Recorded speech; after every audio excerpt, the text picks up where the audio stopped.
यह है आरजे कार्तिक की 1 मिनट स्टोरी। ये कहानी एक चतुर चालाक आदमी की, जिसके घर पर एक बार महात्मा जी आए और उन्होंने 4 दिव्य संदेशों के बारे में बताया। महात्मा जी ने कहा कि मरने से पहले हम सबको 4 बार मैसेज आता है। भगवान हमें बताते हैं कि तुम्हारी मृत्यु आने वाली है, अब जीवन का बचा हुआ समय सुधार लो, अच्छे कर्म करना शुरू कर दो। इस आदमी ने वो बात याद रखी और सोचता रहा कि जीवन में जब वो 4 मैसेज आएंगे तो अपने जीवन में बचा हुआ समय भगवान की भक्ति में लगाऊंगा, तब तक तो पैसा कमाना है। बाद में अगर वो मैसेज मिल गया तो बच्चों को बिजनेस सौंप करके थोड़ी भक्ति कर लूंगा। यही सोचता रहा और पूरी लाइफ निकल गई। एक दिन हॉस्पिटल में था और डॉक्टर्स ने कहा तुम्हारा अंतिम समय आ चुका है।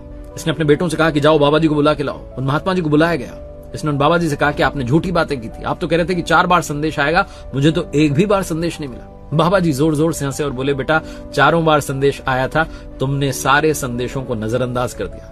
पहली बार जब तुम्हारे बाल काले से सफेद होने लगे तो भगवान बताना चाह रहे थे कि अब मृत्यु का समय आ रहा है, समय ढलान पर है, लेकिन तुमने अपने बालों को रंग लिया और सच्चाई से मुंह मोड़ लिया। दूसरी बार जब तुम्हारे नेत्रों की ज्योति धीमी पड़ने लगी, बाहर का कम दिखाई देने लगा, समय था कि अंदर झांकना शुरू करो, ध्यान करना शुरू करो, अंतर्मुखी बनो, लेकिन तुमने चश्मा चढ़ा लिया और उस सच्चाई से मुंह मोड़ लिया। तीसरी बार जब तुम्हारे दांत ढीले पड़ने लगे, दांत टूटने लगे, तो समय था कि सरल सात्विक भोजन करना शुरू करो, लेकिन तुमने नकली दांत लगवा लिए और वही सब खाते रहे जो जीवन भर खाते आए थे।